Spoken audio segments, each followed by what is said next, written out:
A ver, te escucho.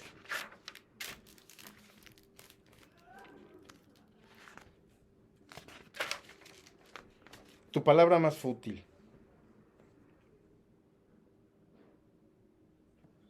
Dice Magdalena, conozco que te amo, en que la más trivial de tus acciones es pasto para mí, como la miga es la felicidad de los gorriones. Tu palabra más fútil es combustible de mi fantasía y pasa por mi espíritu feudal como un rayo de sol por una umbría. Una mañana en que la misma prosa del vivir se tornaba melodiosa, te daban un periódico en el tren y rehusaste diciendo con voz cálida, ¿para qué me das esto? Y estas 5 breves palabras de tu boca pálida fueron como un joyel que todo el día en mi capilla estuvo manifiesto, y en la noche sonaba tu pregunta, ¿para qué me das esto?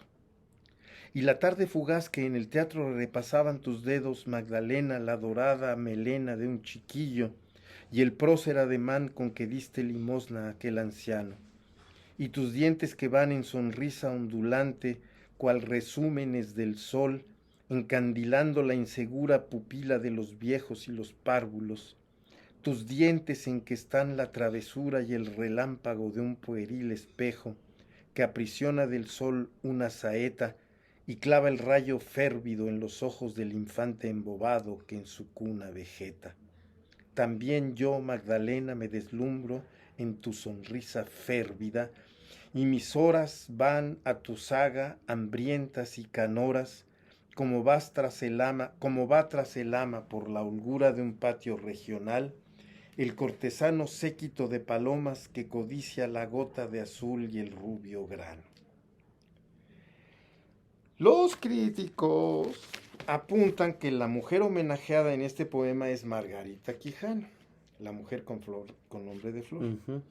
Incluso ella misma declaró que esa pieza se la escribió el poeta a ella, pero Velarde sugiere en varios momentos a María Nevares, la de La otra, la del doctor. No, María Nevares era la del que vivía cerca de la estación de trenes. Ah, ok. Oye, pero Schneider... Magdalena, Ajá. conozco que te amo, en la que más trivial de tus acciones es pato para mí como la amiga es felicidad de los gorriones. El personaje femenino del poema lleva el segundo nombre de la hojizarca. De ojo azul. Exacto, pero no solo eso. Varios pasajes poseen una atmósfera provinciana, más que la de la órbita de San Luis que de la Ciudad de México. Sí. Incluso el verso final donde dice, un séquito de palomas codicia la gota azul y el rubio grano, que alude a los ojos inusitados de sulfato Nevares, de cobre de María Nevares, ¿no? Pero también es cierto que en otros momentos el poema en cuestión refiere las discretas persecuciones que López Velarde imponía a la maestra. Durante 3 años la siguió en el tren, como en otro momento las ejercitó con la muchacha potesina, y mis horas van a tu saga hambrientas y canoras.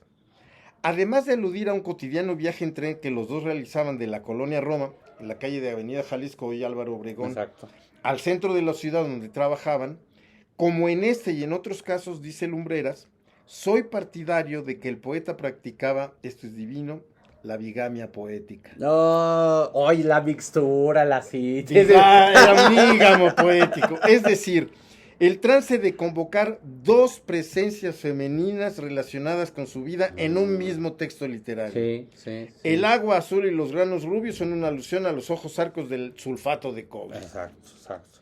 Pero en una entrevista, Margarita Quijano, a la maestra Carmen de la Fuente, afirma que ese poema se le escribió a ella. Y puede ser que sí, porque nadie más conocía que ella el asunto del periódico. ¿Para qué me das esto? Uh-huh. En el tren le dan y ella le dice, y él la está oyendo, ¿no? Claro.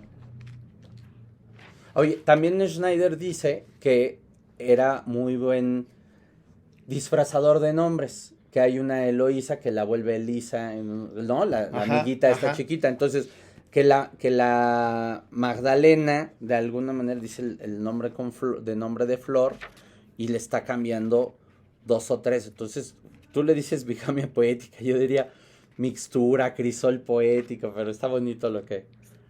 Fuensanta murió en 17 en la calle de Córdoba 96. A media cuadra de donde vivía el poeta en la avenida Jalisco y Álvaro Obregón. El acta de defunción la hizo su hermano Jesús López Velarde. El que también hizo la del poeta en 1921, o sea, su hermano hizo la misma. Sí, sí. Pero en la misma calle de Córdoba, en el 87, contra esquina, vivía Margarita Quijano. Haz de cuenta, la calle de aquí sí, cruzando se amores, veían, pues. Cruzando amores, sí. De quien se enamoró y fue su musa a partir de 1914 y principios del 15. Lo curioso es que ella también era 10 años mayor que el poeta, ¿no? Y la hermana... Su línea de trabajo.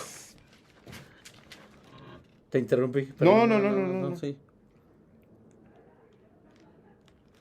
Hay otro eco que yo veo en la íntima tristeza reaccionaria. Ajá. Un eco de Otón en el horrible disgusto de mí mismo. Ok. Pero que es un endecasílabo, ¿no? ¿Los dos son endecasílabos? No. Uno es íntima tristeza reaccionaria, ¿sí? Un horrible disgusto de mí mismo, sí. Son endecasílabos, ajá. Pero es el horrible disgusto de sí mismo y la íntima tristeza reaccionaria. Es una reflexión sobre sí mismo. Sí, parecería una recriminación. No usaba reloj. Ni de bolsillo. En la avenida Madero cuenta en el Don de Febrero la anécdota de lo que él llama el rencor de bolsillo. Uh-huh. Cuando en la decena trágica, en febrero de 1913, una turba le robó el reloj en el Cine Palacio. Okay. El cine verdadero estaba en Uruguay y se llamaba el Cine Palacio Blanco. Pero él se refería al Palacio Blanco o al Palacio Nacional. Uh-huh. ¿Y el reloj era real o es el reloj del tiempo que le quitaron con el asesinato de Madero? Coño. Porque cuando alguien le preguntaba a Ramón, ¿por qué no usas reloj? Él contestaba, ¿para qué? El día solo tiene 24 horas. Y en ninguna de las fotos, ni antes ni después de 1913, aparece con reloj. Y en esta foto donde sale el árbol de que ahora es el camellón, sí trae un reloj, no trae claro una cadena, ¿no? Y lo fui a buscar. Porque es la portada de ese libro de Schneider.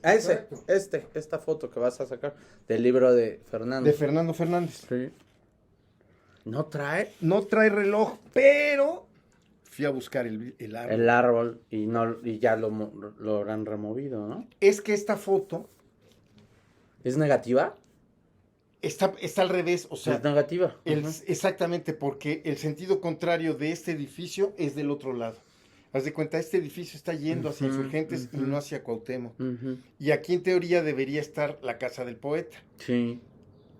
Si es que este árbol es el que está enfrente de su casa. Ajá. Pero encontré 4 con estas características. Con esas raíces. Sí. Entonces habría que definir en relación a este edificio y las ramas que tienen un siglo, las raíces de hace un siglo sí son las mismas, cara. Pero como ves no trae reloj. Sí, tiene razón. Yo daba por hecho que tenía...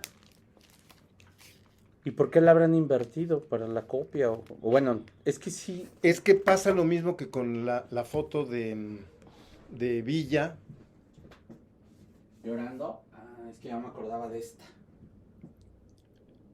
¿Ya viste que es la misma foto? Sí.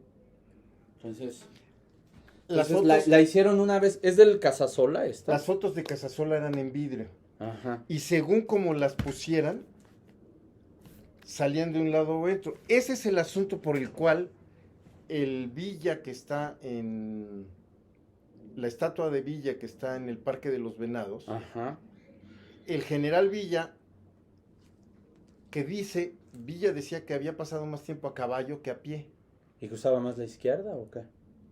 No puedes montar un caballo si no es con la izquierda. Exacto. Pero él trae la rienda en la derecha. Entonces está...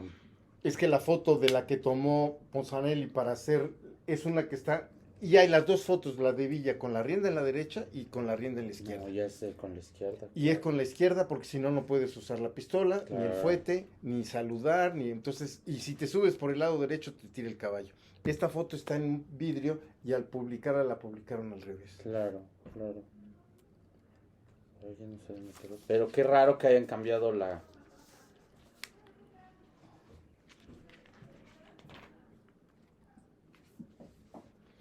Se ponía la mano en el corazón para subrayar algo que lo emocionaba, para darle a las palabras un peso de sinceridad, como si al contener el corazón estuviera el desbordamiento de su franqueza. Tenía una forma de hablar lenta, pausada y grave. Se frotaba las manos cuando algo le daba gusto.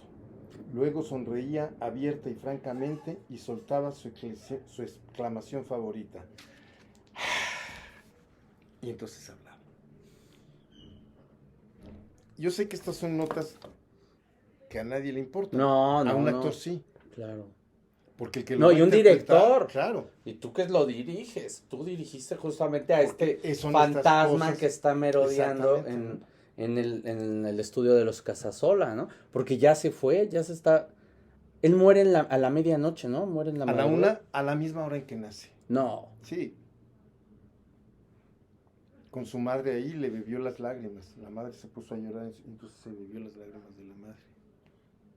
O sea, era, no quiero, o sea, ser prosaico, pero era un poeta de tiempo completo. Pero es muy prosaico decirlo así. Era un poeta esencialmente, un poeta, ¿no? Era, sí. Realmente sí te desgarra lo que, de esa época, ¿no?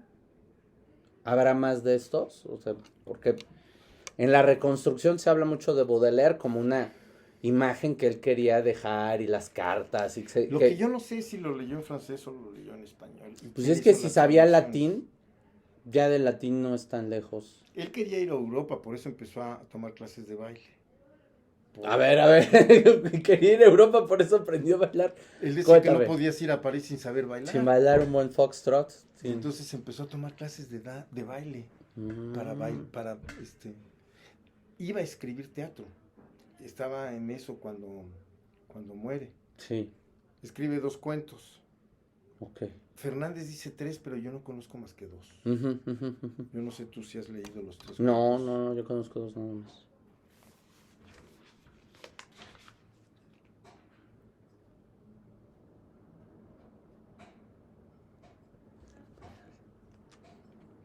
En el Don de Febrero, en otoño, un padre que peina canas y lleva del brazo a su hija le dice al oído: vámonos a casa que ya llega el frío y te puede hacer daño. Y él murió de pulmonía.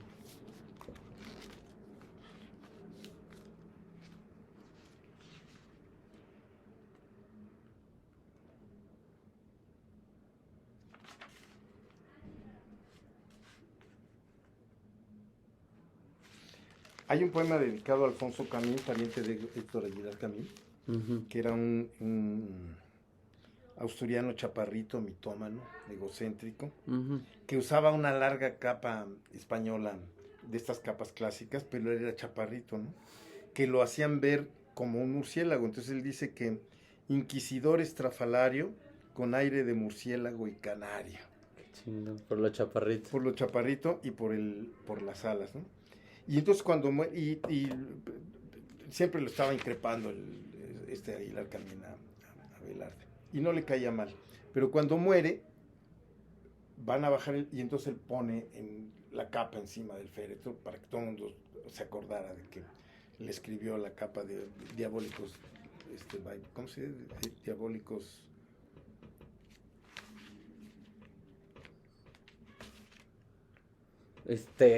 pero que las alas, pero del murciélago, ¿cómo se llaman esos? Tu capa de diabólicos.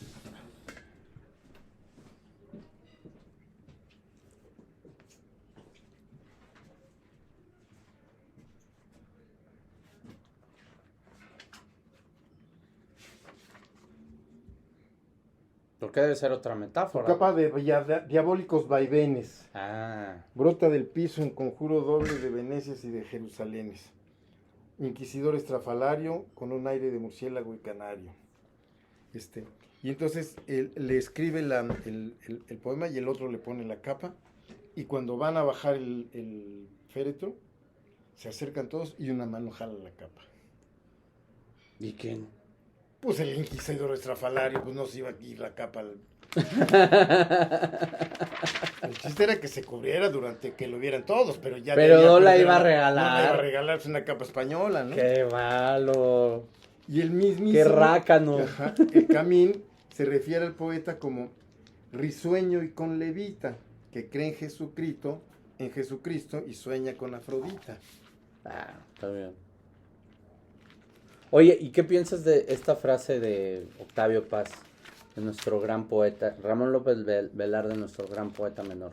¿Te parece justa? ¿Te parece? Me parece que la poesía mexicana no descansa en paz. ¿Sí, no? En Velarde. ¿O te parece No, que es más poeta Paz que Velarde? No, lo que pasa es que creo que son épocas y vanguardias muy diferentes. Pero ¿qué diría Freud, no? Sí. O sea, sí, que sí. digas que es un gran poeta menor, pues es ingeniosito, pero... Es un poco de parricidio, ¿no? Por eso es digo una que búsqueda la poesía mexicana yo no creo que descanse en paz. Quizá el ensayo, pero no la poesía. No, es total. No, por lo menos contemporáneos, que me parece que también es otro grupo valiosísimo, Gorostiza. A los que despreció y a los que quería también, pero... Pero a la figura de que veneraban los contemporáneos era a Ramón López Velarde. Sí. Totalmente, Novo, ¿no? Villarrutia, Owen, Osigli, Owen. Ortiz de Montellano, bueno. Y a Osigli le pasa que es tan gran escritor de teatro, tan gran dramaturgo, que su poesía no se conoce, pero es extraordinaria. Claro. Y a Villaurrutia le pasa que es tan gran poeta que su teatro no va a Osigli, ¿no? No, y además, bueno, en el caso del espíritu atormentado por la muerte del padre de Ramón y de Gorostiza, de José, porque él vive como atormentado fin, ¿no? por la muerte de su padre. Los dos heredan un poco como que la manutención de la familia, ¿no? De los hermanos, de la madre, así en un paralelo, y está constantemente, ¿no? La muchacha de los guantes negros y Muerte sin fin, que me compro una naranja, ¿no? Canciones para cantar en las barcas son libros más modernos. En mi caso considero que Gorostiza es un poco por eso te decía, ya que están muy cerca, es una época no pasa mucho, no son 20 años de diferencia, pero en realidad la musicalidad y la poesía de López Velarde permanece, ¿no? En muchas metáforas, en muchos símiles. Y no sé, yo termino mi discurso, ahorita te lo leo, diciendo que el poeta que apostrofa mi vida, porque todo el tiempo Luis y yo nos estamos apostrofando en Velarde, ¿no? Bueno, y dices que es el padre putativo de la poesía, ¿no? ¿Por qué? Porque Hugo Gutiérrez Vega lo llama el padre soltero de la poesía mexicana. Exacto. Para no llamarlo el padre de la poesía mexicana, ¿no? Que hay quien piensa que la poesía mexicana descansa en paz. Yo no. Tampoco. Y sin quitarle el gran valor que tiene Sí. Pero su verdadero nombre era José Ramón Modesto López Velarde y Berumen. Y creo que en el José hay una clave. Cuando los evangelistas les pedían a los pintores que representaron una escena de la Sagrada Familia, era evidente quién era el niño Jesús. Pues era el único. Por ende, quién era la madre, pues la que lo está cargando esa es María, pero quién era José. Y entonces de los que aparecían ahí, tenían que ponerle a los pies las siglas PP, Padre Putativo de Jesús. Claro. Por eso a los Pepes, a los Josés les dicen Pepes, claro, Pepe. Suena muy plausible, claro. Es lindo, ¿no? ¿Por qué a los franciscos les dicen Pacos? No sé. El hipocorístico, no sé. ¿Qué hace San Francisco? San Francisco, pues es el que les habla a los animales. Y Pater Communicator. No. Está buenísimo ese origen de los hipocorísticos. Pater Communicator. Ok. Entonces, de pronto, ya sé que son mis famosos datos inútiles. No, está poca madre. Pero que de alguna manera te explican, ¿no? Entonces, si él es el padre putativo, me parece que es más cercano, padre putativo de la poesía mexicana, por el miedo cerval que le tenía a la paternidad. Él en Obra Maestra, que es el primer artículo que escribe en El Minutero, en prosa, empieza diciendo: el soltero es un tigre que traza... El soltero es un tigre que dibuja... El soltero es un tigre que escribe ochos en el piso de la soledad. Claro. Es que es curioso porque Claudio Isaac dice traza. Y está bonito. Pero Claudio es pintor. Y él Ah, dice, escribe porque él es poeta, ¿no? y hay una corrección involuntaria, ¿no? ¿Qué Incluso diría Freud, no? una introyección. Cuando a Cortázar le preguntaban sobre la poesía, decía, yo soy como Lorca, que dice, el poeta es la otra voz que sonda las cosas de otro lado. Él dice, ronda las cosas de otro lado, pero en realidad Lorca dice, sonda las cosas. Entonces, ahí mismo Cortázar está traduciendo y corrigiendo a Lorca, ¿no? Y al ¿Qué es fin lo yo que no nos soy pasa nada. con el piano de Genoveva? Lo que nos pasó con Fernando Fernández, ¿no? Sí, Descubrí sí, que sí. estaba mal escrito, no es de tu alma, sino de tu ama. A todo el mundo revelas el secreto, no de tu alma. Si el sujeto del poema es ella, no el piano. ¿Cómo está eso? A ver, recuérdame. El poema dice, de tu alma a todo el mundo revelas el secreto, como si el sujeto del poema fuera el piano.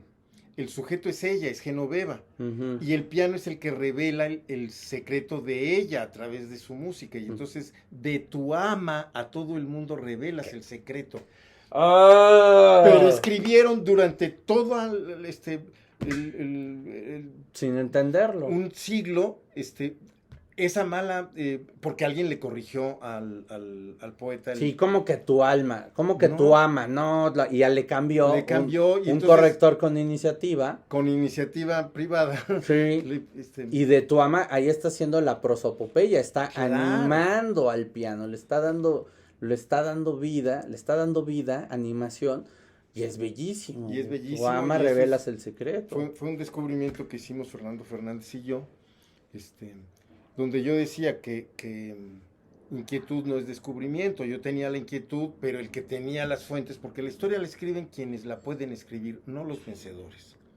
Y la pueden escribir los que tienen acceso a las fuentes, y ese era Fernando Fernández, por eso me acerqué a él, y entonces él se fue al original y dijo, tienes todas las razones de tu ama, no de tu alma. Y no. se fue a qué original, a las primeras versiones. A las primeras versiones en Guadalajara. Aquí tengo el artículo,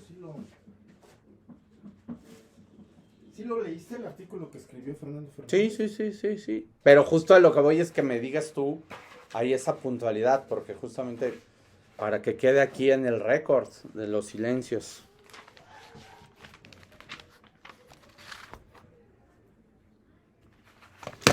Ah, pues lo tengo aquí, caray. Bueno, me pareció que estabas preparado, querido.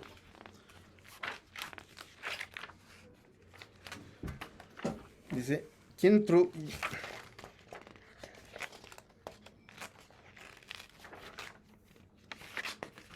Piano de Genoveva, te amo por indiscreto. De tu ama a todo el mundo.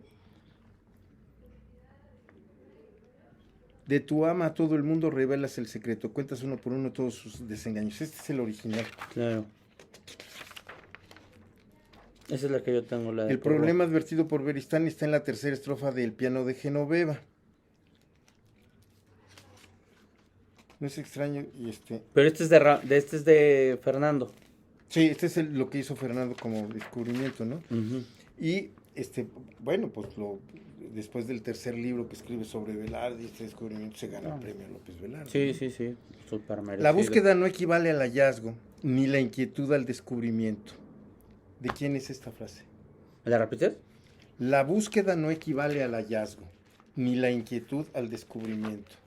¿Qué es lo que yo tenía? Uh-huh. La inquietud. ¿Es de Villoro? Sí, de Luis Villoro.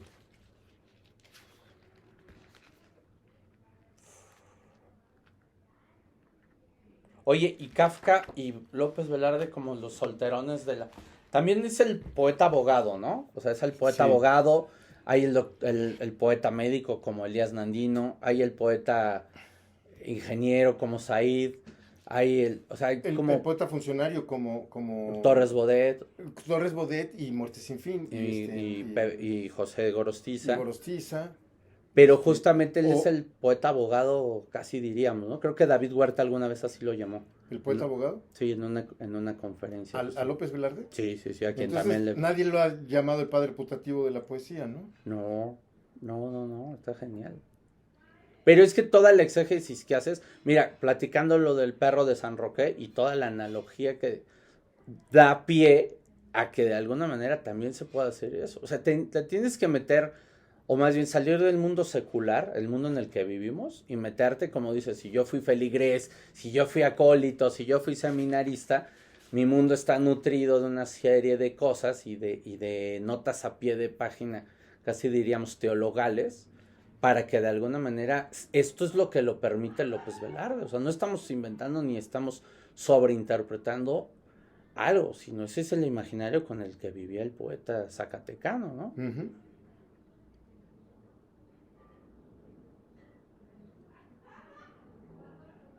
De un mundo que en cierta medida está constantemente desapareciendo, yéndose ese mundo, Ya ¿no? desapareció. Pero ¿tú crees que en Zacatecas la No. gente que ya no lo leería así, o la gente de Jalisco, porque su padre era de Jalisco, ¿no? O sea, Su la padre gente de Jal- del pero- México profundo que de pronto puedan entender cosas, así como, bueno, tú la estás haciendo, tú estás rescatando y no eres un hacendado zacatecano No, yo me refiero en mi escrito, déjame leértelo, no es largo. No, por favor, encantado. Va a venir, Sí, pues, entonces tenemos tiempo. sí, sí, sí. Entonces déjame tomar algo también. Rosy.